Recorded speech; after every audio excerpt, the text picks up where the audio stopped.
வாங்க படிக்கலாம். The envious neighbour second supplementary introduction பார்த்துருந்தோம். பட் ஆனால் ஃபுல்லாக படிக்காமல் விட்டுட்டோம். இப்போ நம்மளோட ஹானஸ்ட் மேன் அண்ட் அவரோட ஒய்ஃப் பெட் டாக் என்ன பண்ணாங்க, எப்படி வந்து அவங்க வெல்த்தி ஆனாங்க அப்படிங்கிறத டீட்டெயில்டாக பார்க்கலாம்.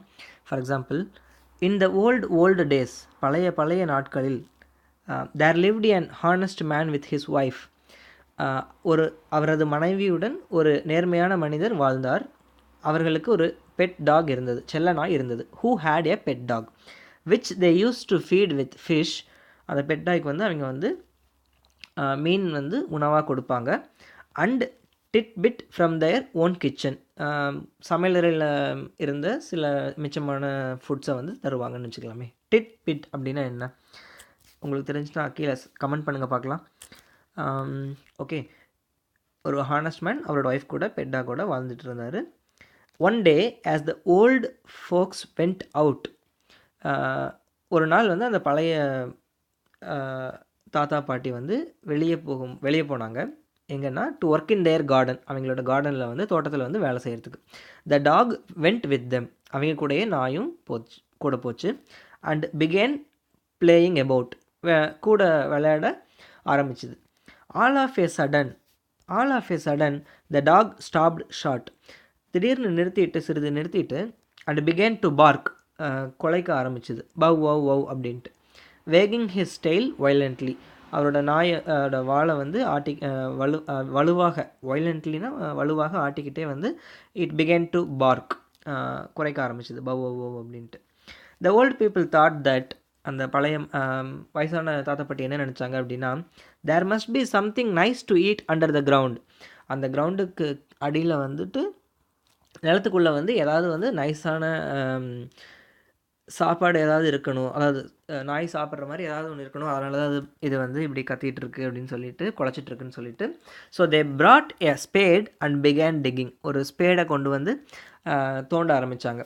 வென் லோ அண்ட் பிஹோல்டு, அப்போ வந்து என்னாச்சுன்னா, the place was full of gold pieces and silver and all sorts of precious things which had been buried தேர்.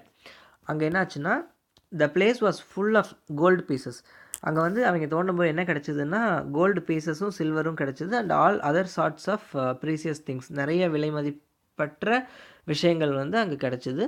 புதைக்கப்பட்டிருந்தது வந்து அவங்க தோண்டும்போது கிடச்சிது. ஓகேவா? அதுக்கப்புறம் என்னாச்சு? So they gathered the treasure, அவங்க வந்து அந்த புதையலை எடுத்துக்கிட்டாங்க. And after giving alms to the poor, ஏழைகளுக்கு தாராளமாக கொடுத்ததுக்கப்புறம், they bought themselves rice fields and corn fields and became wealthy people. அவங்க என்ன பண்ணாங்கன்னா, அவங்களுக்குன்னு சொல்லிக்கிட்டு என்ன வாங்கிக்கிட்டாங்க, bought themselves, என்ன சொல்கிறது, rice fields and corn fields and became wealthy people. என்ன ரைஸ் ஃபீல்ட்ஸ்னால் என்னன்னு தெரியும்ல, தோட்டத்தில் வந்துட்டு அரிசியெல்லாம் விளைவிக்கிற விளைநிலம், அரிசி விளைவிக்கிற விளைநிலம். அதுக்கப்புறம் கார்ன்ஃபீல்ட்ஸ், தோட்டம்லாம் வாங்கிக்கிட்டாங்கன்னு வச்சுக்கலாமே, நிறையா தோட்டம் காடெல்லாம் வாங்கி போட்டுக்கிட்டாங்க. அதுக்கப்புறம் வெல்த்தி பீப்புளாக ஆகிட்டாங்க. அதுக்கப்புறம் என்ன நடந்துச்சு அப்படின்னா, இதெல்லாம் கேள்விப்பட்ட அந்த விக்டு ஓல்டு பீப்புள் என்ன பண்ணுறாங்கன்னு பாருங்களேன். Now in the neighbouring house there dwelt a covetous and stingy old people. Okay, பேராசை கொண்ட ஓல்டு கப்புள் வந்து வாழ்ந்துட்டு இருந்தாங்க. டுவெல்ட் அப்படின்னா வந்து டுவெல்லிங்கோட பாஸ்ட் டென்ஸ், வாழ்ந்துட்டு இருந்தாங்க. Who when they heard what had happened came and borrowed the dog and having taken him home prepared a great feast for him. என்ன பண்ணாங்கன்னா, கேள்விப்பட்ட வாட் ஹேட் ஹேப்பன்ட், அந்த பக்கத்தில் இருந்த நல்ல ஓல்டு கப்பலுக்கு என்ன நடந்துச்சுங்கிறத கேள்விப்பட்ட உடனே, when they heard about that, they came and borrowed the dog. அவங்க என்ன பண்ணிட்டாங்கன்னா, அவங்க அந்த குட் ஓல்டு பீப்புள் கிட்ட வந்து அந்த டாகை பாரோ பண்ணிட்டு போயிட்டாங்க, கடன் வாங்கிட்டு போயிட்டு, எங்களுக்கு கொடுங்க அப்படின்னு சொல்லிட்டு வாங்கிட்டு போயிட்டு, ஹேவிங் டேக்கன் ஹிம் ஹோம், நாயை வீட்டுக்கு கூட்டிகிட்டு போன உடனே அழைத்து கொண்டு போய் prepared a great feast for him, அவனுக்கு வந்து ஒரு பெரிய விருந்து வச்சுட்டு சொல்கிறாங்க, if you please Mr. Dog, we should be much obliged to you if you would show us a place with plenty of money in it. நீங்கள் எனக்கு ஒரு இடத்தை காண்பித்தால், நிறைய பணம் உள்ள இடத்தை காண்பித்தால், we should be much obliged to you. நாங்கள் உங்களுக்கு மிகவும் பட்டிருப்போம். நீங்கள் வந்து எனக்கு வந்து நிறையா பணம் இருக்கிற ஒரு பிளேஸை வந்து காமி. If you please mister dog, please show us அப்படிங்கிற மாதிரி. If you would show us a place, நீங்கள் வந்து எனக்கு ஒரு இடத்த காமிங்க, பணம் நிறையா இருக்கிற இடத்த காமிங்க அப்படிங்கிற மாதிரி அந்த நாய்கிட்ட கேட்குறாங்க. த talk however, who up to that time had received nothing but cuffs and kicks from his horse, would not eat any of the dainties which they set before him. அந்த நாய் வந்துட்டு அவங்களோட ஓனர்கிட்ட இருந்து சாரி இவங்க வந்து நம்மளுக்கு இதுக்கு முன்னாடி எதுவுமே பண்ணதில்லையே, என்ன பண்ணாங்க, வெறும் கஃப்ஸ் அண்ட் கிக்ஸ் தானே பண்ணாங்க, இதுக்கு முன்னாடி எதுவுமே கொடுத்ததில்லையே அப்படின்னு நினச்சிக்கிட்டு இருந்தேன். நான் தெரிஞ்சுக்கிட்டேன். நாய்க்கு வந்து எப்போவுமே நல்லவங்க யார் கெட்டவங்க யாருங்கன்னு ஈஸியாக தெரியும். ஸோ இது வரைக்கும் எதுவுமே பண்ணாதவங்க இப்போ வந்துட்டு இதெல்லாம் கொடுத்து இந்த கிரேட் ஃபீஸ்ட் கொடுக்குறாங்களே அப்படின்னு சொல்லிட்டு அந்த நாய் வந்து would not eat any of the dainties. அவங்களோட அந்த சாபக்கேடான ஒரு சாப்பாடை வந்து அது சாப்பிடவே இல்லை, சாப்பிட மாட்டேன் அப்படின்னு சொல்லிட்டு which they set before him, அவனுக்கு முன்னாடி வச்ச அந்த சாப்பாடையெல்லாம் எதையுமே சாப்பிடவே இல்லை. Okay, so the old people began to get cross. குறுக்கு வழி ஏதாவது கண்டுபிடிச்சிட்டு ஆரம்பிச்சிட்டாங்க. And putting a rope around the dog's neck led him out into the garden. சரி, இவனாக காமிக்க மாட்டேங்கிறான் அப்படின்னு சொல்லிட்டு டாகோட நெக்கில் வந்து கழுத்தை போட்டுக்கிட்டு அவங்களோட கார்டனுக்கு எடுத்துகிட்டு போயிட்டாங்க. led him out into the garden. அவங்களோட கார்டனுக்கு வந்து வெளியே கொண்டு போயிட்டாங்க. Okay, but it was all in vein, அது வந்து வீணாக தான் போச்சு. he let them lead him where they might,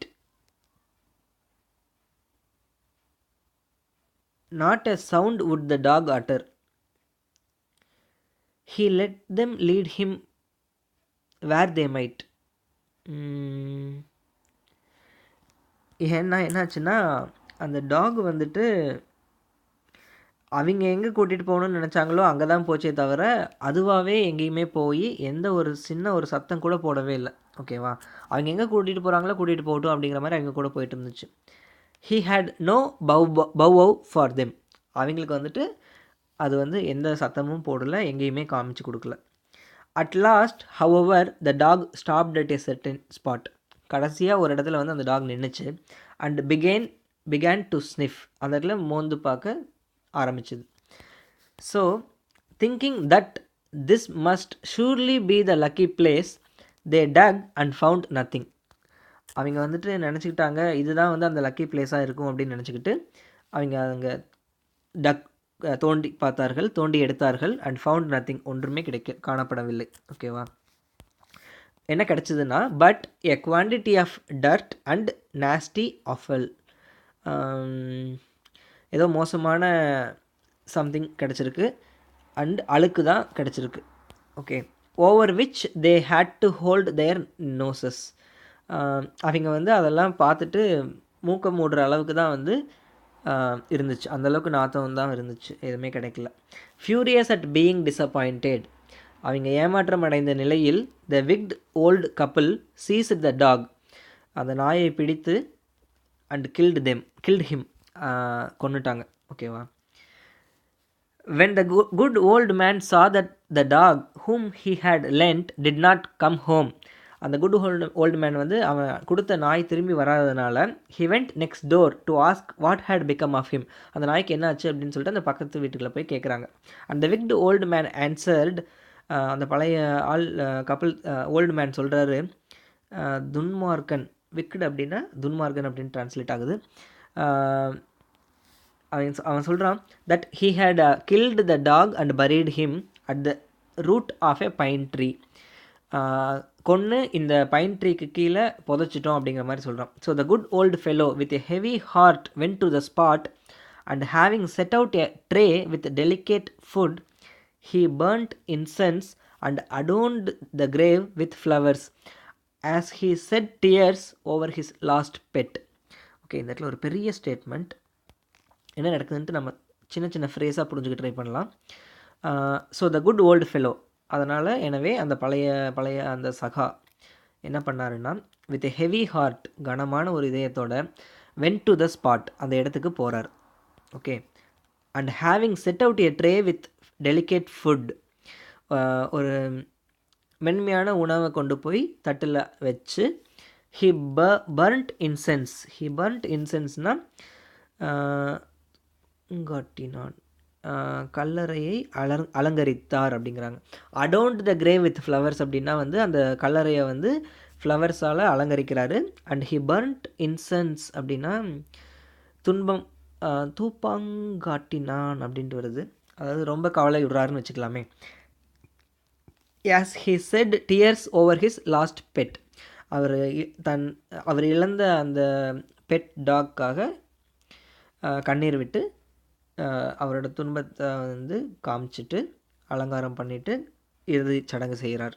okay, that night when the good old man was fast asleep in bed, அவர் வந்து அவரோட பெட்டில் வந்து நல்லா தூங்கி படுத்துட்டு இருந்தபோது, the dog appeared to him, கனவுல வந்து காட்சி அளிக்குது அவனுக்கு.